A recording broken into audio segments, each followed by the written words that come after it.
ಶ್ರೀಗುರುಭ್ಯೋ ನಮಃ ಹರಿ ಓಂ. ಜನ್ಮಾದ್ಯಸ್ಯ ಯತೋನ್ವಯಾದಿತರತಶ್ಚಾರ್ಥೇಷ್ವಭಿಘ್ನಸ್ವರಾಟ್ ತೇನೇ ಬ್ರಹ್ಮಹೃದಾಯ ಆದಿಕವಯೇ ಮುಹ್ಯಂತಿ ಯಂ ಸೂರಯಃ ತೇಜೋ ವಾರಿಮೃದಾಂ ಯಥಾ ವಿನಿಮಯೋ ಯತ್ರ ತ್ರಿಸರ್ಗೋ ಮೃಷಾ ಧಾಮ್ನಾ ಸ್ವೇನ ಸದಾ ನಿರಸ್ತಕುಹಕಂ ಸತ್ಯಂ ಪರಂ ಧೀಮಹಿ. ಅಭ್ರಮಂ ಭಂಗರಹಿತಂ ಅಜಡಂ ವಿಮಲಂ ಸದಾ ಆನಂದತೀರ್ಥಮತುಲಂ ಭಜೆ ತಾಪತ್ರಯಾಪಹಂ.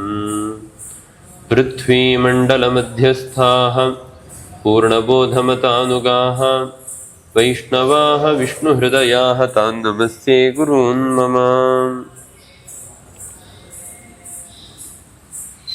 ತಂ ವಂದೇ ನರಸಿಂಹತೀರ್ಥನಿಲಯಂ ಶ್ರೀವ್ಯಾಸರಾಟ್ ಪೂಜಿತಂ ಧ್ಯಾಯಂತಂ ಮನಸಾ ನೃಸಿಂಹಚರಣಂ ಶ್ರೀಪಾದರಾಜಂ ಗುರುಂ. ಅರ್ಥಿಕಲ್ಪಿತಕಲ್ಪೋಯಂ ಪ್ರತ್ಯರ್ಥಿಗಜಕೇಸರಿ ವ್ಯಾಸತೀರ್ಥಗುರುರ್ಭೂಯಾದಸ್ಮದಿಷ್ಟಾರ್ಥಸಿದ್ಧಯೇ.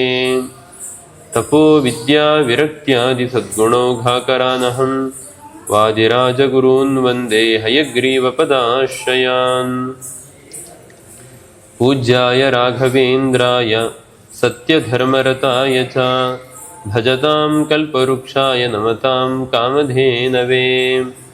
ಅನವದ್ಯಾತ್ಮಚಾರಿತ್ರ್ಯಂ ವಾದಿಖದ್ಯೋತಭಾಸ್ಕರಂ ವಿದ್ಯಾಮಾನ್ಯಗುರೂನ್ ವಂದೇ ವಿದ್ಯಾವಿದ್ಯೋತಭಾಸ್ವರಂ.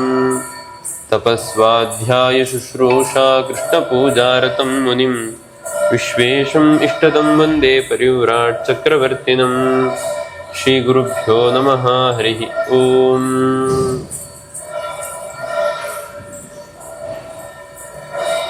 ಹಿಂದೆ ಮಾತ್ರಾ ಸ್ಪರ್ಶಾಸ್ತು ಕೌಂತೆಯ ಶೀತೋಷ್ಣ ಸುಖದುಃಖದಾಃ ಆಗಮಾಪಾಯಿನೋ ನಿತ್ಯಾಃ ತಾನ್ ಸ್ಥಿತಿಕ್ಷಸ್ವ ಭಾರತ ಅಂತ ಕೃಷ್ಣ ಈ ನಮ್ಮ ಇಂದ್ರಿಯಗಳಿಗೂ ಮತ್ತು ವಿಷಯ ಪದಾರ್ಥಗಳಿಗೂ ಏನು ಸಂಬಂಧ ಆಗುತ್ತೆ, ಅದರಿಂದ ಏನು ನಮಗೆ ಸುಖ ದುಃಖಗಳಾಗತ್ತೆ, ಅದರ ಕ್ರಮಗಳನ್ನು ಹೇಳ್ತಾ ಬಂದ. ಕೇವಲ ವಿಷಯ ಪದಾರ್ಥಕ್ಕೂ ಇಂದ್ರಿಯಕ್ಕೂ ಸಂಪರ್ಕ ಆದ ಕೂಡಲೇ ಸುಖನೋ ದುಃಖನೋ ಆಗೋದಿಲ್ಲ. ಯಾಕೆಂದರೆ ಅದರಲ್ಲಿ ಮಧ್ಯದಲ್ಲಿ ಅಭಿಮಾನ ಅನ್ನೋದಿರಬೇಕು, ಅದರಲ್ಲಿ ಆಸಕ್ತಿ ಇರಬೇಕು. ಅದಕ್ಕೆ ನಿನ್ನೆ ಅನೇಕ ದೃಷ್ಟಾಂತಗಳನ್ನು ನೋಡಿದ್ವಿ.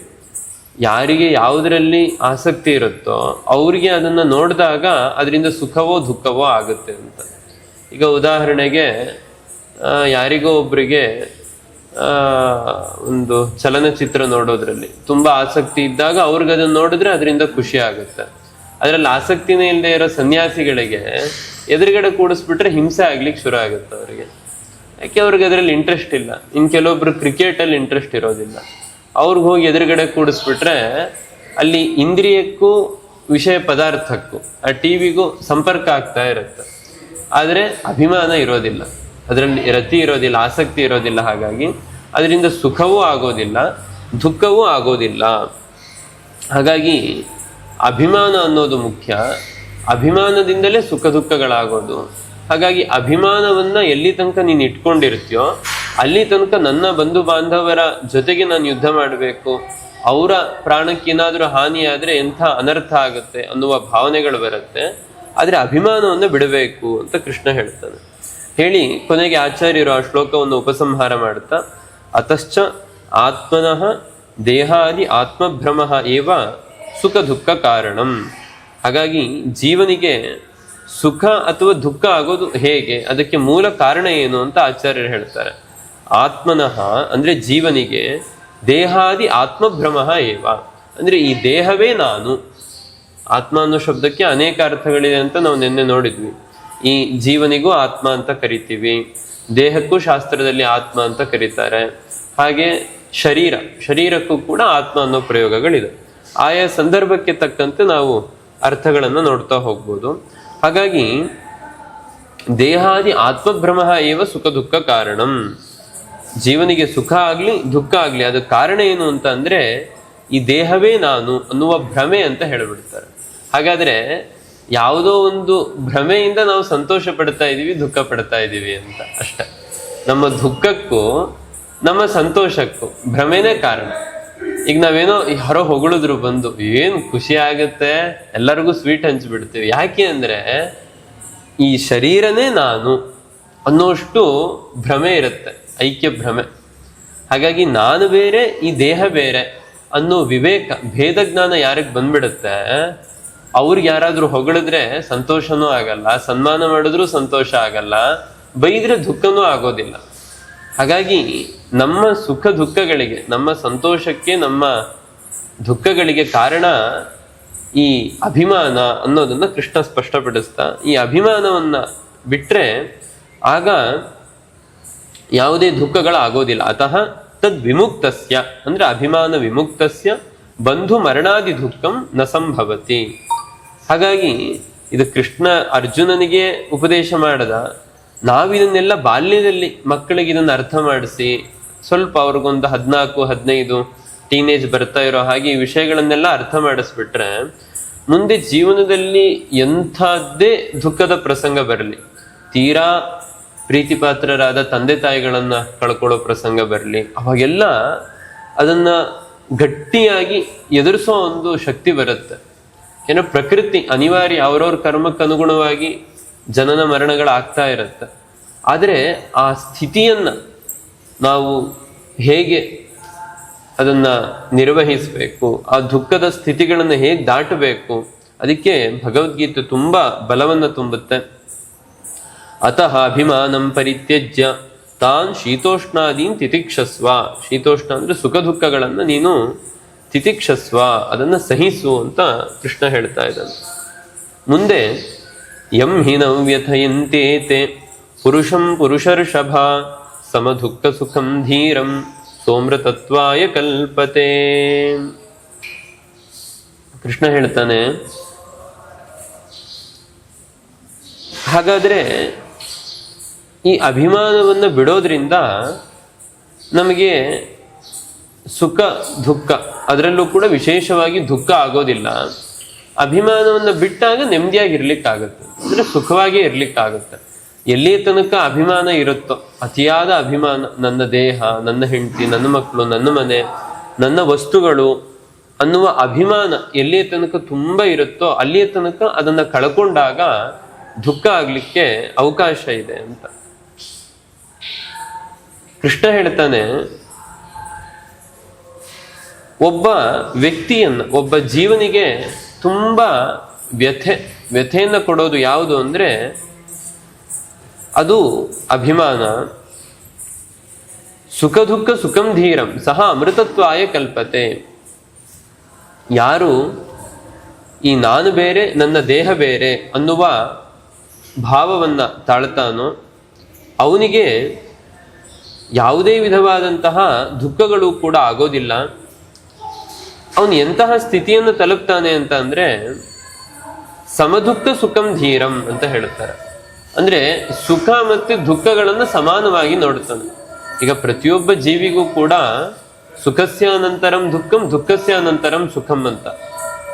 ಪ್ರಕೃತಿ ವಿರುದ್ಧ ಒಬ್ಬ, ನಾವು ಎಷ್ಟೋ ಬಾರಿ ಅನ್ಕೊಳ್ತಾ ಇರ್ತೀವಿ ನಾವು ತುಂಬಾ ಕಷ್ಟದಲ್ಲಿದ್ದೀವಿ, ಅವರೆಲ್ಲ ಎಷ್ಟು ಸುಖವಾಗಿದ್ದಾರೆ ಅಂತ ಅನ್ಕೊಳ್ತೀವಿ. ಅದು ತೀರಾ ಅಪ್ರಾಯೋಗಿಕ ಅಂತ ಹೇಳ್ತಾನೆ ಕೃಷ್ಣ. ಚಕ್ರದಂತೆ, ಇವತ್ತು ಸುಖವಾಗಿದ್ರೆ ನಾಳೆ ದುಃಖವಾಗಿರ್ಲೇಬೇಕು, ನಾಳೆ ದುಃಖದಲ್ಲಿದ್ರೆ ಮತ್ತೆ ಸುಖ ಬರಲೇಬೇಕು. ಹೀಗೆ ಚಕ್ರದಂತೆ ಸುಖ ದುಃಖಗಳು ಅದು ಪರಿವರ್ತನೆ ಆಗ್ತಾನೆ ಇರುತ್ತೆ. ಯಾರು ಸುಖ ಬಂದಾಗ ದುಃಖ ಬಂದಾಗ ಎರಡನ್ನೂ ಸಮಾನವಾಗಿ ನೋಡ್ತಾನೋ, ಅಂದ್ರೆ ಸುಖ ಬಂದಾಗ ತುಂಬಾ ಹಿಗ್ಗಿ ಬಿಡೋದು, ತುಂಬಾ ಸಂತೋಷ ಪಡೋದು, ದುಃಖ ಬಂದಾಗ ಅಷ್ಟೇ ಕುಗ್ಗಿ ಹೋಗೋದು, ಇಂತಹ ಸ್ಥಿತಿಯನ್ನ ದಾಟಬೇಕು. ಈ ಸ್ಥಿತಿಯನ್ನು ದಾಟಬಿಟ್ರೆ ಮುಗೀತು, ಆಗ ಅವನನ್ನು ಧೀರ ಅಂತ ಕರೀತಾರೆ. ಸಹ ಅಮೃತತ್ವಾಯ ಕಲ್ಪತೆ. ಬರೀ ಒಂದು ಸಂಸಾರದಲ್ಲಿ ಮಾತ್ರ ನೆಮ್ಮದಿಯಾಗಿರೋದೆಲ್ಲ, ಅವನು ಮೋಕ್ಷವನ್ನೇ ಪಡಿತಾನೆ ಅಂತ ಕೃಷ್ಣ ಹೇಳ್ತಾ ಇದ್ದಾನೆ. ಅದಕ್ಕೆ ಆಚಾರ್ಯರು ಭಾಷ್ಯವನ್ನು ಬರೀತಾರೆ. ಅತಃ ಪ್ರಯೋಜನಮಾಹ ಯಂ ಹಿ ಇತಿ ಯಂ ಏತೆ ಮಾತ್ರಾ ಸ್ಪರ್ಶಾಹ ನ ವ್ಯಥಯಂತಿ ಪುರುಷಯಮೇವ ಸಂತಂ ಶರೀರ ಸಂಬಂಧಾಭಾವೇ ಸರ್ವೇಷಾಮೇವ ವ್ಯಥಾಭಾವಾತ್ ಪುರುಷಮಿತಿ ವಿಶೇಷಣಂ. ಅನೇಕ ರಹಸ್ಯಾರ್ಥಗಳನ್ನು ಆಚಾರ್ಯರಲ್ಲಿ ತಿಳಿಸ್ತಾ ಇದ್ದಾರೆ ಈ ಶ್ಲೋಕಕ್ಕೆ. ನವ್ಯಥಯಂತಿ ಅಂತ ಹೇಳಿದ ಕೃಷ್ಣ. ಯಾವುದು ವ್ಯಥೆ ಮಾಡೋದಿಲ್ಲ ಅಂದ್ರೆ ಯಾವುದು ಅಂದ್ರೆ ಏತೆ, ಹಿಂದೆ ಹೇಳಿದಂತಹ ಮಾತ್ರಾ ಸ್ಪರ್ಶಾಹ, ಅಂದ್ರೆ ಆ ಇಂದ್ರಿಯಗಳಿಗೂ ವಿಷಯ ಪದಾರ್ಥಗಳಿಗೂ ಏನು ಸಂಬಂಧ ಆಗತ್ತೆ, ಆಗ ಅದರಿಂದ ಏನು ನಮಗೆ ಸುಖ ದುಃಖಗಳಾಗತ್ತೆ, ಅದು ನ ವ್ಯಥಯಂತಿ, ಅದರಿಂದ ಇವನಿಗೆ ದುಃಖ ಅನ್ನೋದು ಆಗೋದಿಲ್ಲ. ಯಾರಿಗಾಗಲ್ಲ ಅಂದ್ರೆ ಪುರುಷಂ ಅಂತ ಹೇಳಿದ ಕೃಷ್ಣ. ಹಾಗಾದ್ರೆ ಈ ಮೋಕ್ಷ ಅನ್ನೋದು ಪುರುಷರಿಗೆ ಮಾತ್ರನಾ ಅಂತ? ಮೇಲ್ನೋಟ ಕೃಷ್ಣನ್ ಮಾತನ್ನ ನೋಡಿದ್ರೆ ಯಾರು, ಯಾವ ಪುರುಷ ಈ ಅಭಿಮಾನಕ್ಕೆ ಒಳಗಾಗೋದಿಲ್ವೋ, ಸುಖ ದುಃಖಗಳನ್ನ ಸಮಾನವಾಗಿ ನೋಡ್ತಾನೋ, ಸಹ ಅಮೃತತ್ವಾಯ ಕಲ್ಪತೆ, ಅವನು ಮೋಕ್ಷಕ್ಕೆ ಹೋಗ್ತಾನೆ ಅಂತ ಹೇಳಿದ್ರು. ಹಾಗಾದ್ರೆ ಪುರುಷರಿಗೆ ಮಾತ್ರ ಮೋಕ್ಷನಾ, ಸ್ತ್ರೀಯರಿಗೆ ಮೋಕ್ಷ ಇಲ್ವಾ ಅಂತ? ಇವತ್ತು ನಮ್ಮ ಸಮಾಜದಲ್ಲಿ ತುಂಬಾ ದೊಡ್ಡ ಸಿದ್ಧಾಂತ ಅಂತ ಹೆಸರು ಪಡೆದ ಅನೇಕ ಸಿದ್ಧಾಂತಗಳಲ್ಲಿ ಸ್ತ್ರೀಯರಿಗೆ ಮೋಕ್ಷವೇ ಇಲ್ಲ ಅಂತ ಹೇಳ್ಬಿಡ್ತಾರೆ ಅನೇಕ ದಾರ್ಶನಿಕರು, ಅನೇಕ ಮತದವರು. ಆದ್ರೆ ಮಧ್ವಾಚಾರ್ಯರು ತುಂಬಾ ಸ್ಪಷ್ಟವಾಗಿ ಭಗವದ್ಗೀತೆಯ ಆಧಾರದಲ್ಲಿ ಸ್ತ್ರೀಯರಿಗೂ ಕೂಡ ಮೋಕ್ಷ ಇದೆ ಅಂತ ಪ್ರತಿಪಾದನೆ ಮಾಡಿದವರು. ಅದು ಇದೇ ಸಂದರ್ಭದಲ್ಲಿ. ಹೇಗೆ ಅಂದ್ರೆ ಪುರುಷ ಅನ್ನುವ ಶಬ್ದಕ್ಕೆ ಕೇವಲ ಗಂಡು ಅಂತ ಹೆಸರಲ್ಲ. ಆಚಾರ್ಯ ಹೇಳ್ತಾರೆ ಪುರಿ ಶಯಮೇವ ಸಂತಂ. ಪುರಿ ಅಂದ್ರೆ ಪುರ ಅಂದ್ರೆ ಪಟ್ಟಣ. ಈ ದೇಹದ ಒಳಗಡೆ ಇರುವ ಜೀವನನ್ನ ಪುರುಷ ಅಂತ ಕರೆಯೋದು. ಸ್ತ್ರೀ ದೇಹದಲ್ಲಿರುವ ಸ್ತ್ರೀ ಜೀವನೂ ಕೂಡ ಪುರುಷ ಅಂತ ಶಬ್ದದಿಂದಲೇ ಕರೆಸ್ಕೊಳ್ಳುತ್ತೆ. ಹಾಗಾಗಿ ಪುರುಷ ಅಂದ್ರೆ ನಾವ್ ಅನ್ಕೊಂಡಂಗೆ ಬರೀ ಗಂಡಸು ಅಂತ ಅರ್ಥ ಅಲ್ಲ. ಪುರುಷ ಅನ್ನುವ ಶಬ್ದಕ್ಕೆ ಸ್ತ್ರೀ ಅಂತನೂ ಅರ್ಥ ಇದೆ. ಹಾಗಾಗಿ ಸ್ತ್ರೀಯರು ಕೂಡ ಸಾಧನೆಯನ್ನ ಮಾಡಿಕೊಂಡ್ರೆ ಅವರು ಕೂಡ ಮೋಕ್ಷವನ್ನ ಪಡಿಬಹುದು ಅಂತ ದೊಡ್ಡ ಒಂದು ಸಂದೇಶವನ್ನ ಆಚಾರ್ಯರು ಗೀತಾ ಭಾಷ್ಯದ ಈ ಸಂದರ್ಭದಲ್ಲಿ ನೀಡ್ತಾ ಇದ್ದಾರೆ. ಇನ್ನು ಇದರ ಮೇಲೆ ಇನ್ನೊಂದು ಪ್ರಶ್ನೆಯನ್ನ ಮಾಡ್ಕೊಳ್ತಾರೆ. ಹಾಗಾದ್ರೆ ಕೃಷ್ಣ ಏನ್ ಹೇಳ್ತಾ ಇದ್ದಾನೆ, ಅಭಿಮಾನವನ್ನು ಬಿಡಬೇಕು, ಅಭಿಮಾನವನ್ನು ಬಿಟ್ಟು ಬಿಟ್ರೆ ಮೋಕ್ಷ ಆಗ್ಬಿಡುತ್ತೆ ಅಂತ.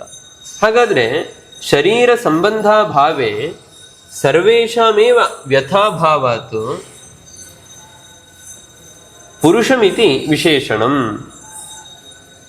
ವ್ಯಥ ಅಂದ್ರೆ ದುಃಖ, ದುಃಖ ಇಲ್ಲ ಅಂತ ಅಂದ್ರೆ ಆಗ ಕಥಂನ ವ್ಯಥಯಂತಿ ಸಮದುಃಖ ಸುಖತ್ವಾತ್ ತತ್ ಕಥಂ ಧೈರ್ಯೇಣ. ಹಾಗಾದ್ರೆ ಅಭಿಮಾನ ಇಲ್ಲ ಅಂತ ಅಂದ್ರೆ ಏನಾಗತ್ತೆ ನೋಡಿ, ಗಮನಿಸಿ. ನಾವು ಮಲಗಿರ್ತೀವಿ, ಆಗ್ಲೂ ಕೂಡ ನಮಗೆ ಅಭಿಮಾನ ಇರೋದಿಲ್ಲ. ಸುಪ್ತಾವಸ್ಥೆಯನ್ನ ಸುಷುಪ್ತಿಯಲ್ಲಿ ಇರ್ತೀವಿ, ಶರೀರದ ಮೇಲೆ ಚೂರು ಅಭಿಮಾನ ಇರಲ್ಲ. ಹಾಗಾದ್ರೆ ನಾವು ಅಭಿಮಾನ ಬಿಟ್ಟಂಗಾಯ್ತು, ಹಾಗಾಗಿ ನಮಗೂ ಮೋಕ್ಷ ಸಿಕ್ಬಿಡ್ಲಿ ಅಂತ ಆಗೋಗುತ್ತೆ ಮೇಲ್ನೋಟಕ್ಕೆ ಕೃಷ್ಣನ ಮಾತನ್ನು ನೋಡಿದಾಗ. ಹಾಗಾಗಿ ಅದರ ಅಭಿಪ್ರಾಯ ಏನು ಅಂತ ಆಚಾರ್ಯರು ಹೇಳ್ತಾರೆ, ಶರೀರ ಸಂಬಂಧ ಅಭಾವೆ ಸರ್ವೇಷಾಮೇವ ವ್ಯಥಾಭಾವಾತ್ ಪುರುಷಮಿತಿ ವಿಶೇಷಣಂ.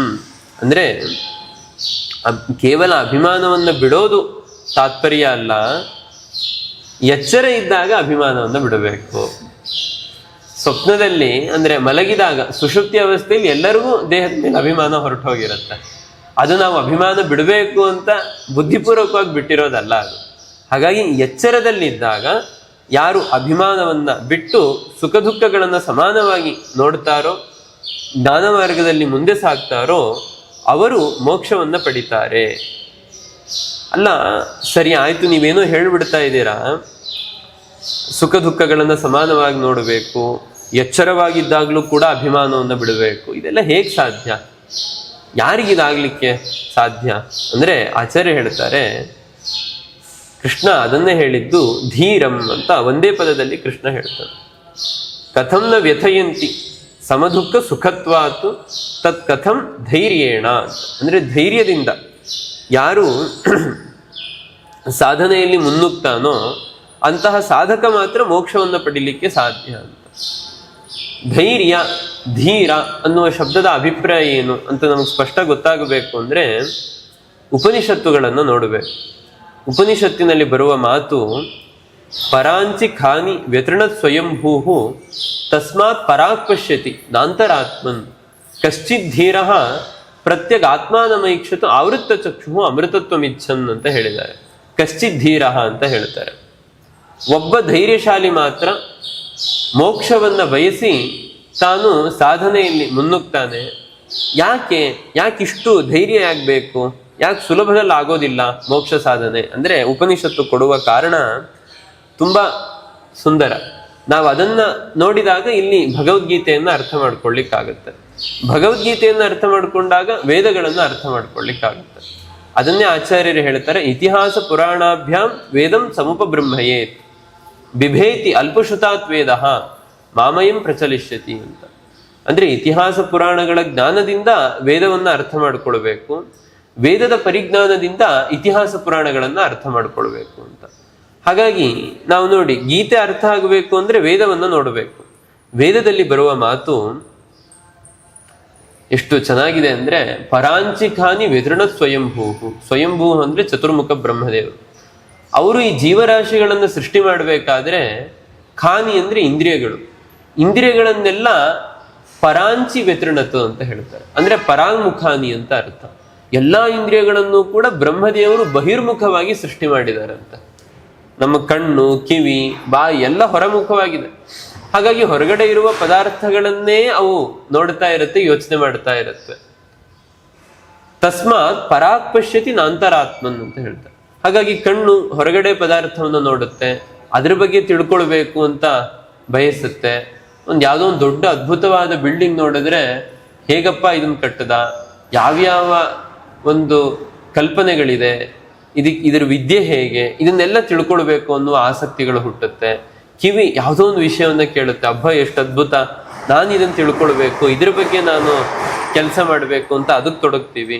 ಹೀಗೆ ನಮ್ಮ ಎಲ್ಲ ಇಂದ್ರಿಯಗಳು ಕೂಡ ಹೊರಮುಖವಾಗಿರೋದ್ರಿಂದ ಹೊರಗಡೆ ಜಗತ್ತಿನಲ್ಲಿ ಏನೇನಿದೆ ಅದರ ಬಗ್ಗೆ ನಮಗೆ ಕ್ಯೂರಿಯಾಸಿಟಿ ಹುಟ್ಟುತ್ತೆ. ಅದನ್ನು ತಿಳ್ಕೊಳ್ಬೇಕು ಅಂತ ಜೀವ ಪ್ರಯತ್ನ ಪಡ್ತಾನೆ ಹೊರತು ಒಳಗಡೆ ಕಣ್ಮುಚ್ಚಿ ಅಂತರಂಗದ ಸಾಧನೆಯನ್ನು ಮಾಡಬೇಕು ಅಂತ ಯಾರಿಗೂ ಕೂಡ ಯೋಚನೆನೂ ಕೂಡ ಬರೋದಿಲ್ಲ.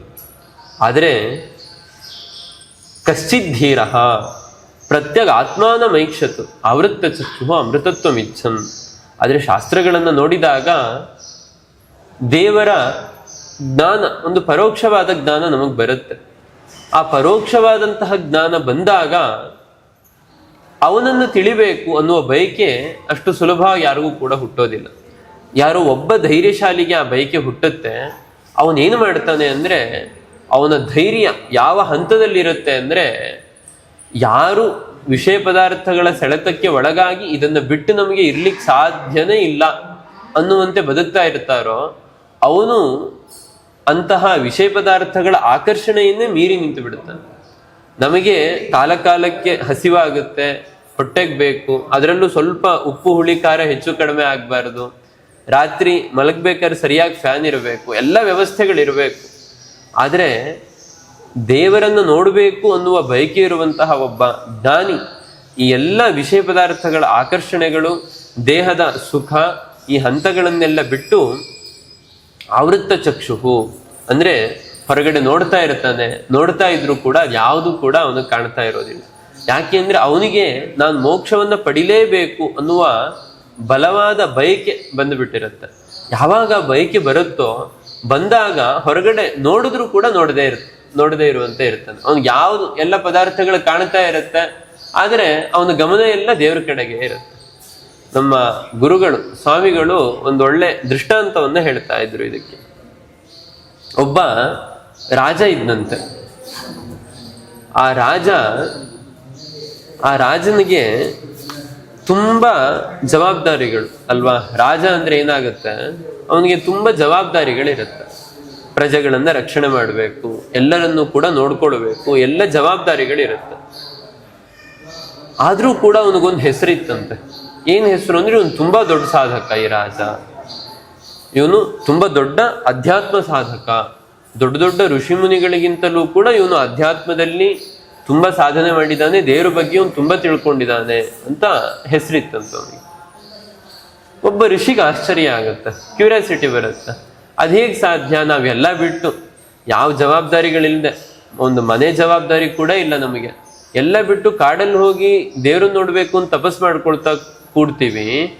ಇಂಥ ನಮ್ಮಂತಹ ಋಷಿ ಮುನಿಗಳಿಗೆ ಇಲ್ಲದೆ ಇರುವಂತಹ ಒಂದು ಹೆಸರು, ಇವನ್ ದೊಡ್ಡ ಸಾಧಕ ಅಂತ ರಾಜನಿಗೆ ಹೆಂಗ್ ಬಂತು, ಯಾಕೆ ಇವನನ್ನೆಲ್ಲರೂ ಹೊಗಳ್ತಾರೆ ತುಂಬಾ ದೊಡ್ಡ ಸಾಧಕ ಅಂತ ಕುತೂಹಲ ಬಂತಂತ ಅವನಿಗೆ. ಋಷಿಗೆ ಕುತೂಹಲ ಬಂದು ಹೋಗಿ ಆ ರಾಜನ ಹತ್ರ ಕೇಳದ್ನಂತೆ, ನಿನ್ನ ಅಧ್ಯಾತ್ಮ ಸಾಧನೆಯ ಗುಟ್ಟೇನು, ಬೆಳಿಗ್ಗೆಯಿಂದ ರಾತ್ರಿ ತನಕ ಒಂದು ರಾಜ್ಯ ಅಂದ್ರೆ ಲಕ್ಷಾಂತರ ಪ್ರಜೆಗಳಿರ್ತಾರೆ. ಆ ಪ್ರಜೆಗಳ ಸುಖ ದುಃಖಗಳು, ಸಮಸ್ಯೆಗಳು, ಶತ್ರು ರಾಷ್ಟ್ರದವರು ಬಂದು ಆಕ್ರಮಣ ಮಾಡ್ತಾ ಇರ್ತಾರೆ, ಅದಕ್ಕೆ ಬೇಕಾದ ಸಿದ್ಧತೆಗಳನ್ನೆಲ್ಲ ಮಾಡ್ಕೊಳ್ಬೇಕು. ಇಷ್ಟೆಲ್ಲ ಜವಾಬ್ದಾರಿಗಳಿರುತ್ತೆ. ರಾಜ ಅಂದ್ರೆ ತುಂಬಾ ತಲೆಬಿಸಿಗಳಿರುತ್ತೆ, ಜವಾಬ್ದಾರಿಗಳಿರುತ್ತೆ. ಈ ಎಲ್ಲದರ ನಡುವೆ ನೀನ್ ಹೇಗೆ ಸಾಧನೆಯನ್ನು ಮಾಡ್ತಾ ಇದೀಯಾ, ನೀನ್ ಹೆಂಗ್ ಏಕಾಗ್ರತೆ ಬರ್ಲಿಕ್ಕೆ ಹೇಗ್ ಸಾಧ್ಯ ಅಂತ ಋಷಿ ಕೇಳದ್ನಂತ. ಅದಕ್ಕೆ ಆ ರಾಜ ಹೇಳ್ದ, ಅಯ್ಯೋ ಅದೆಲ್ಲ ಇರ್ಲಿ ಬಿಡಿ, ನೀವು ಬಂದಿದ್ದೀರಾ, ಅಪರೂಪಕ್ಕೆ ಬಂದಿದ್ದೀರಾ, ಅದನ್ನ ಮತ್ತೆ ಆಮೇಲೆ ನೋಡೋಣ. ಇಲ್ಲೇ ನಮ್ಮ ಅರಮನೆ ಪಕ್ಕದಲ್ಲಿ ಒಂದು ಗುಹೆ ಇದೆ. ಆ ಗುಹೆಯ ಒಳಗಡೆ ತುಂಬಾ ಅಪರೂಪದ ಚಿತ್ರಗಳಿವೆ. ಅದು ಬೇರೆ ಬೇರೆ ದೇಶಗಳಿಂದ ಚಿತ್ರ ಬರೆಯೋ ಕಲಾವಿದರನ್ನ ನಾನು ಕರೆಸಿ ಆ ಗೋಡೆಗಳಲ್ಲಿ ಪೇಂಟಿಂಗ್ಗಳನ್ನು ಮಾಡಿಸಿದ್ದೀನಿ. ಅದನ್ನೆಲ್ಲ ನೀವು ನೋಡ್ಕೊಂಡು ಬನ್ನಿ, ಆಮೇಲೆ ಕೂತ್ ನಿಧಾನಕ್ಕೆ ಮಾತಾಡೋಣ ಅಂತ ಹೇಳಿ ಕಳಿಸದ್ ನಂತರ ರಾಜ. ಆಯ್ತು ಅಂತ ಆ ಋಷಿ ಬಂದವನು ಹೊರಡ್ತಾನೆ. ಹೊರಡ್ಬೇಕಾದ್ರೆ ರಾಜ ಒಂದು ದೀಪ ಕೊಡ್ತಾನಂತ ಅವನ ಕೈಗೆ. ಈ ದೀಪ ತಗೊಂಡು ಹೋಗಿ, ಅಲ್ಲಿ ಒಳಗಡೆ ಕತ್ಲು ಗುಹೆ ಅಲ್ವಾ, ಈ ದೀಪದ ಬೆಳಕಲ್ಲಿ ನೀವು ನೋಡಬೇಕು ಎಲ್ಲ ಚಿತ್ರಗಳನ್ನ. ಆದ್ರೆ ಜಾಗ್ರತೆ, ಯಾವುದೇ ಕಾರಣಕ್ಕೂ ದೀಪ ಮಾತ್ರ ಆರಬಾರದು. ಯಾಕೆಂದ್ರೆ ದೀಪ ಆರ್ ಹೋಗ್ಬಿಟ್ರೆ ನಿಮಗ್ ದಾರಿ ಗೊತ್ತಾಗೋದಿಲ್ಲ, ಮತ್ತೆ ಗುಹೆಯಿಂದ ಹೊರಗಡೆ ಬರಕ್ ದಾರಿ ಗೊತ್ತಾಗಲ್ಲ. ಹಾಗಾಗಿ ದೀಪ ಆರದೇ ಇರೋ ತರ ನೋಡ್ಕೊಳ್ಳಿ, ಎಲ್ಲ ನೋಡ್ಕೊಂಡು ಬನ್ನಿ ಅಂತ ರಾಜ ಹೇಳದ್ನಂತೆ. ಆಯ್ತು ಅಂತ ಈ ಋಷಿ ಆ ದೀಪ ಹಿಡ್ಕೊಂಡು ಒಳಗಡೆ ಗುಹೆ ಒಳಗೆ ಹೋಗ್ತಾನೆ. ಎಲ್ಲ ಚಿತ್ರಗಳನ್ನ ನೋಡ್ಕೊಂಡು ಬರ್ತಾನಂತೆ. ನೋಡ್ಕೊಂಡು ಬಂದ್ಮೇಲೆ ರಾಜನ ಹತ್ರ ಬರ್ತಾನೆ. ರಾಜ ಕೇಳ್ತಾನಂತೆ, ಎಲ್ಲ ಚಿತ್ರಗಳನ್ನೆಲ್ಲ ನೋಡಿದ್ರ ಅಂತ. ಅದಕ್ಕೆ ನೋಡದೆ ಇರೋ ತರ ಆಯ್ತು, ನೋಡ್ದಾಗ ಆಗ್ಲಿಲ್ಲ ಅಂತ ಹೇಳಿದಂತೆ. ಯಾಕೆ? ನೀನ್ ಹೇಳಿದ್ಯಲ್ಲ ದೀಪ ಆರಬಾರದು ಅಂತ, ಹಾಗಾಗಿ ನನ್ ಗಮನ ಎಲ್ಲ ದೀಪದ ಕಡೆಗೆ ಇತ್ತು. ಆ ಚಿತ್ರಗಳನ್ನೆಲ್ಲ ನೋಡದೆ ಇರೋ ತರ ಆಯ್ತು. ಯಾವುದನ್ನು ನಾನು ಮುಳುಗಿ ಅದರಲ್ಲಿ ಆಸಕ್ತನಾಗಿ ನೋಡ್ಲಿಕ್ಕೆ ಆಗ್ಲಿಲ್ಲ. ಯಾವಾಗ್ಲೂ ಆತಂಕ, ಎಲ್ಲಿ ದೀಪ ಆರೋಗ್ಬಿಡುತ್ತೋ ಅಂತ. ಹಾಗಾಗಿ ನನ್ನ ಗಮನ ಎಲ್ಲ ಇದ್ರ ಕಡೆಗೆ ಇತ್ತು ಅಂತ. ಅವಾಗ ರಾಜ ಹೇಳದ್ನಂತೆ, ನನ್ನ ಸಾಧನೆಯ ಗುಟ್ಟು ಕೂಡ ಇದೆ ಅಂತ. ನಾನು ಪ್ರಜೆಗಳನ್ನೆಲ್ಲ ಜವಾಬ್ದಾರಿ, ನನ್ನ ಕರ್ತವ್ಯ. ಕ್ಷತ್ರಿಯ ಅಂದ್ಮೇಲೆ ಪ್ರಜೆಗಳನ್ನ ರಕ್ಷಣೆ ಮಾಡೋದು ಕರ್ತವ್ಯ ಅಷ್ಟೆ. ಕರ್ತವ್ಯ ಅನ್ನೋ ದೃಷ್ಟಿಯಿಂದ ನಾನೆಲ್ಲ ಮಾಡ್ತಾ ಇರ್ತೀನಿ ಹೊರತು ನನ್ನ ಗಮನ ಎಲ್ಲ ದೇವ್ರ ಕಡೆಗೆ ಇರುತ್ತೆ. ದೀಪದಂತೆ ದೇವರು. ಆ ದೀಪ ಹೇಗೆ ಆರಬಾರದು ಅಂತ ನಿಮ್ಮ ಗಮನ ಎಲ್ಲ ದೀಪದ ಕಡೆಗೆ ಇತ್ತು, ಹಾಗೆ ನನ್ನ ಹೃದಯದ ಒಳಗಡೆ ಇರುವ ಆ ಭಗವಂತನೆಂಬ ಜ್ಞಾನ ಜ್ಯೋತಿ ಅದು ಆರಬಾರದು ಅಂತ ಯಾವಾಗ್ಲೂ ಕೂಡ ನನ್ನ ಗಮನ ಎಲ್ಲ ಅದ್ರ ಕಡೆಗೆ ಇರುತ್ತೆ. ಇದು ಕರ್ತವ್ಯ ಅಂತ ಇದನ್ನೆಲ್ಲ ಮಾಡ್ತಾ ಇರ್ತೀನಿ ಅಂತ ರಾಜ ಹೇಳ್ತಾನೆ. ಹೀಗೆ ಆ ಅಭಿಮಾನವನ್ನ ಬಿಟ್ರೆ ಕೇವಲ ಅಭಿಮಾನ ತ್ಯಾಗದಿಂದ ಮೋಕ್ಷ ಅನ್ನೋದು ಆಗೋದಿಲ್ಲ. ಜೊತೆಗೆ ಅಭಿಮಾನವನ್ನ ಬಿಡೋದು ಎಷ್ಟು ಮುಖ್ಯವೋ ಅದ್ರ ಜೊತೆಗೆ ಜಾಗೃತ ಅವಸ್ಥೆಯಲ್ಲಿ ಎಚ್ಚರ ಇದ್ದಾಗಲೇ ಅಭಿಮಾನವನ್ನು ಬಿಡಬೇಕು ಅಂತ ಕೃಷ್ಣ ಉಪದೇಶವನ್ನ ಮಾಡ್ತಾ ಇದ್ದಾರೆ. ಇಲ್ಲಿ ಮುಂದೆ ಆಚಾರ್ಯರು ಮುಂದಿನ ಪದ್ಯವನ್ನ ಹೇಳ್ತಾರೆ. ಕೃಷ್ಣನ ಮಾತು ಎಷ್ಟು ಅದ್ಭುತ ಅಂತ ಅಂದ್ರೆ ನಮ್ಮ ಜೀವನದ ಪ್ರತಿಯೊಂದು ಹಂತಗಳಲ್ಲೂ ಕೂಡ ಮಾರ್ಗದರ್ಶನ ಮಾಡುತ್ತೆ. ಈ ಗೀತೆಯನ್ನು ನಾವು ಯಾವುದೋ ಪರೀಕ್ಷೆ ಅಂತ ಕಲಿತೀವಿ, ಪರೀಕ್ಷೆ ಕೊಡ್ತೀವಿ, ಆಮೇಲೆ ಅದನ್ನು ಬಿಟ್ಬಿಡ್ತೀವಿ. ಇದಕ್ಕೋಸ್ಕರ ಇರೋದಲ್ಲ ಗೀತೆ ಅಂದ್ರೆ. ಅದು ನಿತ್ಯ ಜೀವನಕ್ಕೆ ಬೇಕಾಗಿರೋದು. ಅಂದ್ರೆ ಬದುಕಲಿಕ್ಕೆ, ನಮ್ಮ ಹೆಜ್ಜೆ ಹೆಜ್ಜೆಗೆ ಜೀವನದಲ್ಲಿ ಏನೇನು ಕಷ್ಟಗಳು ಬರುತ್ತೆ, ದುಃಖಗಳು ಬರುತ್ತೆ, ಆ ಸಮಸ್ಯೆಗಳು ಬರುತ್ತೆ, ಅದರ ಪರಿಹಾರಕ್ಕೆ ಭಗವದ್ಗೀತೆ ಇರೋದು. ಮುಂದಿನ ಕೃಷ್ಣನ ಪದ್ಯ ನೋಡಿ ನಮಗೆ ಜೀವನದಲ್ಲಿ ಎಷ್ಟು ಒಂದು ಉತ್ಸಾಹವನ್ನು ತುಂಬುತ್ತೆ ಅಂದ್ರೆ, ನಾ ಸತೋ ವಿದ್ಯತೆ ಭಾವಃ ನಾ ಭಾವೋ ವಿದ್ಯತೆ ಸತಃ ಉಭಯೋರಪಿ ದೃಷ್ಟೋಂತಹ ಸ್ತು ಅನಯೋಃ ತತ್ವದರ್ಶಿಭಿಃ. ಕೃಷ್ಣ ಹೇಳ್ತಾನೆ, ನ ಅಸತಃ ವಿದ್ಯತೆ ಭಾವಃ ನ ಅಭಾವಃ ವಿದ್ಯತೆ ಸತಃ. ಅಂದ್ರೆ ಒಳ್ಳೆಯವರಿಗೆ ಯಾವತ್ತೂ ಕೆಟ್ಟದ್ದಾಗೋದಿಲ್ಲ, ಕೆಟ್ಟವರಿಗೆ ಯಾವತ್ತೂ ಕೂಡ ಒಳ್ಳೇದಾಗೋದಿಲ್ಲ ಅಂತ.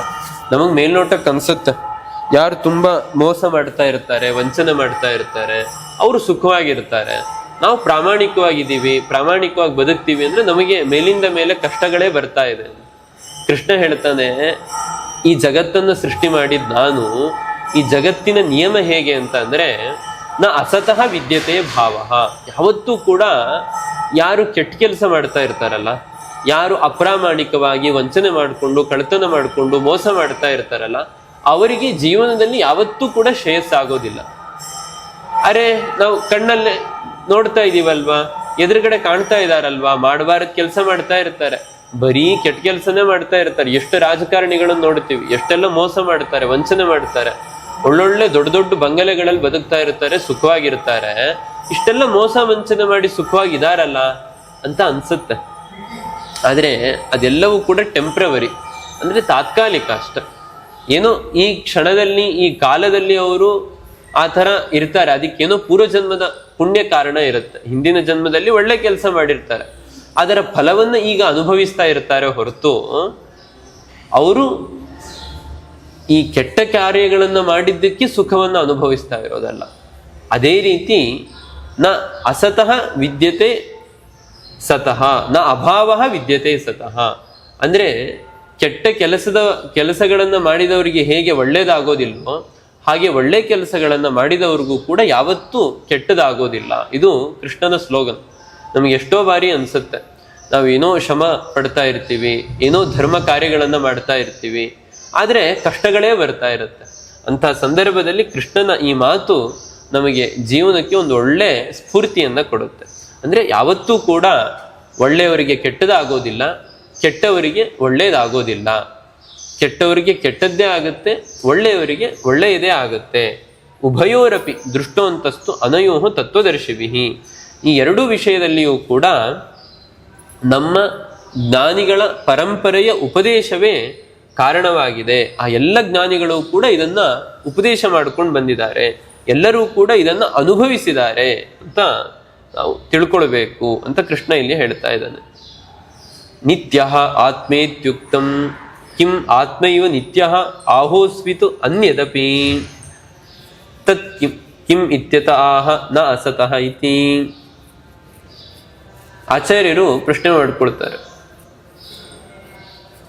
ಆತ್ಮ ಅಂದ್ರೆ ಜೀವ ಮಾತ್ರ ನಿತ್ಯನ ಅಥವಾ ಬೇರೇನೂ ಯಾವುದಾದ್ರೂ ನಿತ್ಯವಾದ ವಸ್ತು ಇದೆಯಾ ಅಂತ. ಅಸತಃ ಕಾರಣಸ್ಯ ಸತಃ ಬ್ರಹ್ಮಣಶ್ಚ ಅಭಾವ ನ ವಿದ್ಯತೆ. ಅಸತಃ ಅಂದ್ರೆ ಕಾರಣಸ್ಯ. ಈ ಶ್ಲೋಕಕ್ಕೆ ಅನೇಕ ಅರ್ಥಗಳನ್ನ ತಿಳಿಸ್ತಾ ಹೋಗ್ತಾರೆ. ನಾ ಹೇಳಿದ್ದು ಒಂದರ್ಥ, ಆಚಾರ್ಯರು ಮತ್ತೊಂದು ಅರ್ಥವನ್ನ ಹೇಳ್ತಾರೆ. ಇದನ್ನು ಕೂಡ ಆಚಾರ್ಯರೇ ಮುಂದೆ ಹೇಳೋದು, ನಾ ಹೇಳಿದ್ದು ಕೂಡ. ಈ ಇನ್ನೊಂದು ಅರ್ಥವನ್ನ ಹೇಳ್ತಾರೆ ಆಚಾರ್ಯರು. ಏನು ಅಂದ್ರೆ ಅಸತ್ ಅಂದ್ರೆ ಕಾರಣ ಅಂತ, ಕಾರಣವಾದ ಈ ಪ್ರಪಂಚ. ಶ್ರುತಿ ಇದೆ ಅಲ್ಲ, ನಾಸತಃ ಏನು ನಾಸದಾಸೀನ್ ನೋ ಸದಾಸೀತ್ ತದಾನೀಂ ನಾಸೀತ್ ರಜಃ ವ್ಯೋಮಾಪರೋ ಯತ್ ಅಂತ. ಅಸತ್ ಅಂತ ಅಂದ್ರೆ ಅಭಾವ, ಸುಳ್ಳು, ಇಲ್ಲದೆ ಇರೋದು ಅನ್ನೋ ಅರ್ಥಗಳು ಹೇಗಿದೆಯೋ ಹಾಗೆ ಅಸತ್ ಅಂದ್ರೆ ಮೂಲ ಪ್ರಕೃತಿ ಅನ್ನೋ ಅರ್ಥವೂ ಕೂಡ ಇದೆ. ಅಸತಃ ಅಂದ್ರೆ ಈ ಸಮಗ್ರ ಜಗತ್ತಿಗೆ ಕಾರಣ ಏನು ಅಂತಂದ್ರೆ ಕಾರಣವಾದದ್ದು ಮೂಲವಾದ ಪ್ರಕೃತಿ. ಹಾಗಾಗಿ ಅಸತಃ ಕಾರಣಸ್ಯ ಸತಃ ಬ್ರಹ್ಮಣಶ್ಚ ಅಭಾವ ನ ವಿದ್ಯತೆ. ಅಭಾವ ಅಂದ್ರೆ ನಾಶ. ಅಸತ್ತಾದಂತಹ ಪ್ರಕೃತಿಗೆ, ಮೂಲ ಪ್ರಕೃತಿಗೆ, ಅದೇ ರೀತಿ ಬ್ರಹ್ಮನಿಗೆ, ಭಗವಂತನಿಗೆ ಇಬ್ಬರಿಗೂ ಕೂಡ ನಾಶ ಅನ್ನೋದು ಇಲ್ಲ.